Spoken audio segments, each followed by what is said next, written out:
E aí, galerinha, vamos continuando, né, com a correção, nossa quinta questão. Na quinta questão, vocês já foram para um poema lá da segunda geração, que vai falar de amor. Os dois primeiros aí, né? As outras questões falávamos, né, sobre o Brasil, sobre a pátria, os elementos naturais, sobre indígenas, sobre amor a essa pátria, sobre o índio como um grande herói, guerreiro.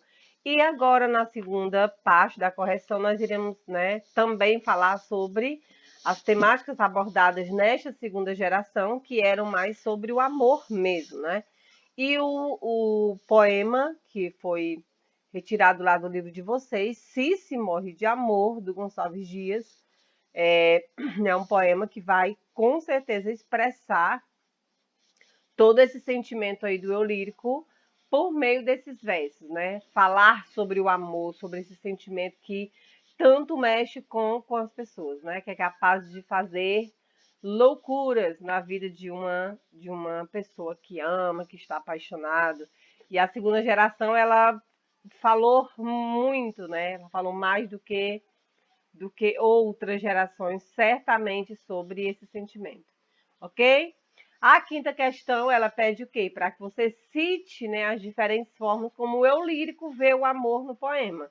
E aí a gente pode perceber que lá o que ele vai expressar por meio desses versos. O eu lírico, ele diz que o amor é um sentimento que nos faz, né, sermos capazes de fazer loucuras, para ele fazermos o impossível. Aliás, por ele fazemos o impossível e o inaceitável também, né? São coisas que não são aceitáveis, mas por amor você acaba fazendo, segundo o eu lírico. Lá no poema. É um sentimento impossível, imedível. Eu destaquei porque é uma palavra que nem existe, né? Criada aqui. Por que é imedível? Porque eu não tenho como medir o tamanho desse sentimento.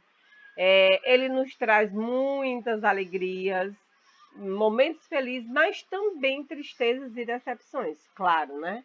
E ele pode ser também o tudo e o nada na vida de alguém. Alguém pode, tipo, ser considerado que tem a maior riqueza porque é amado, porque ama, mas ao mesmo tempo ele pode ser o nada na vida dessa pessoa. Então, eu consegui perceber essas características. Ah, professora, eu percebi outras coisas, de outras diferentes formas que o lírico, né, fala sobre esse sentimento. Ótimo. Mais uma vez, jamais retirar o que vocês colocaram para não, para colocar o gabarito aqui apresentado. Não é essa a ideia da correção, de forma nenhuma. Vocês já sabem, né? Na sexta questão, ainda sobre o mesmo poema, para você citar os versos que melhor representam o amor quando é sentido ou vivido de forma exagerada. E se você concorda com a visão que o eu lírico também, você concorda com a visão que o eu lírico tem sobre o amor, e aí você iria justificar, certo? Então vamos lá. A estrofe, né? Eu citei aqui alguns versos que melhor, para mim, melhor representa quando alguém vivencia esse amor de forma exagerada, que foram esses, né? O amor é vida, é ter constantemente, que são os 4 primeiros versos da estrofe lá. O amor é vida, é ter constantemente alma, sentidos, coração abertos, ao grande, ao belo, é ser capaz de extremos, das altas virtudes, até capaz de crimes. Então, esses versos foram os que eu destaquei, considerando que eles representam, sim, né? Eles representam quando alguém vive esse sentimento de uma forma bem exagerada mesmo, certo? Né? Até capaz de crimes é uma coisa, né? Capaz de extremos, é algo muito, um exagero muito grande, né? Muito forte. A sétima questão, nós vamos para o poema, né? O Navio Negreiro, de Castro Alves, e aí nós já saímos dessa temática mais voltada para o amor, para esse sentimento, para as tristezas, as dores, as alegrias que esse sentimento traz, e vamos para um poema mais crítico, mais voltado ao social, ao contexto, né, em que esses poetas eles estavam inseridos naquele momento, que era um contexto do período da escravidão. E aí Castro Alves, o que é que ele faz? Não, eu não quero falar sobre o amor, não quero falar só sobre o amor. Eu quero falar sobre questões nas quais eu estou inserido, e eu quero falar sobre essas questões. Eu quero trazer para a literatura essa temática que talvez algumas pessoas nem, né, não tivessem esse conhecimento. Então, de uma forma literária, ele traz um grande, né? Eu já vi uma vez numa entrevista um jornalista dizendo é uma mancha é uma mancha muito triste na história do Brasil, tá bom? Então, o poema Navio Negreiro de Castro Alves vai sim retratar toda a dor, o sofrimento. Ele trata de dor, sofrimento, tristeza, mas não pelo amor. O amor, vamos dizer, carnal entre homem e mulher. Não. Né? Esse sentimento de relação amorosa.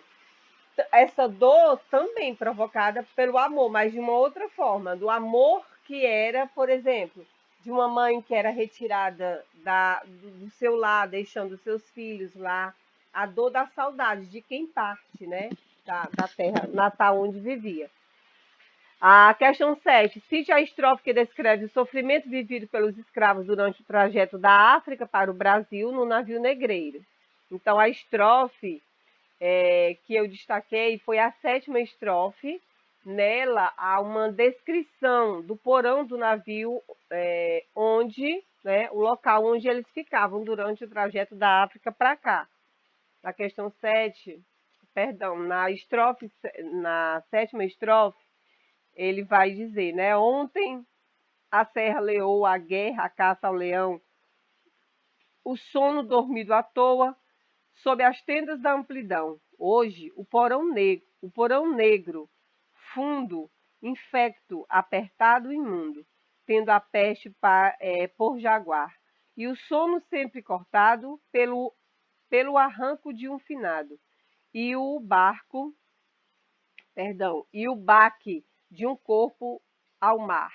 Então, aqui nessa estrofe, a gente percebe claramente essa descrição, né? Um porão negro, fundo, infecto, apertado, imundo. Então, era um local que jamais poderia ser usado para transportar pessoas, né? Isso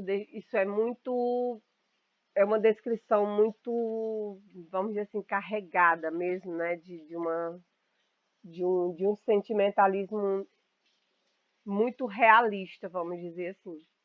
A 8ª questão apresente as estrofes ou os versos que mostram como era a vida dos africanos antes de serem escravizados e trazidos para o Brasil. E cite a quem o eu lírico fala para pedir clemência. E aí eu citei esses da 3ª estrofe. Ontem simples, fortes, bravos. Na 7ª, ontem a serra leoa, a guerra, a caça ao leão, o sono dormido à toa, sob as tendas da amplidão. E na 8ª estrofe, ontem a plena liberdade, a vontade por poder. Então, essas estrofes mostram, esses versos mostram como era lá, como esses escravos viviam em sua terra natal, na África, né? E ele mostra o antes, como era lá, a liberdade que eles tinham, a vida como era a vida deles, e mostra, né, o contexto atual lá, que era o trajeto para o Brasil, a escravidão, na verdade. O eu lírico ele pede clemência a Deus, ele faz isso na primeira e na última estrofe, né? Vocês podem ver aí também, bem explícito, quando ele diz: Senhor Deus, a última estrofe, Senhor Deus dos desgraçados, dizei-me vós, Senhor Deus, se eu deliro ou se é verdade. Tanto horror perante aos céus. Ó mar, por que não apagas com a esponja de tuas vagas? Do teu manto este borrão, astros, noites, tempestades, rolai das imensidades, varrei os mares, tufão. E ele pede clemência a Deus, tanto na primeira quanto na última estrofe. Certo? Então agora chegou, né, o momento de você mostrar como foi a etapa de realização e correção desta atividade. Isso mesmo, eu quero saber se você corrigiu mesmo e se prestou atenção no momento da aula, né, do vídeo, na verdade.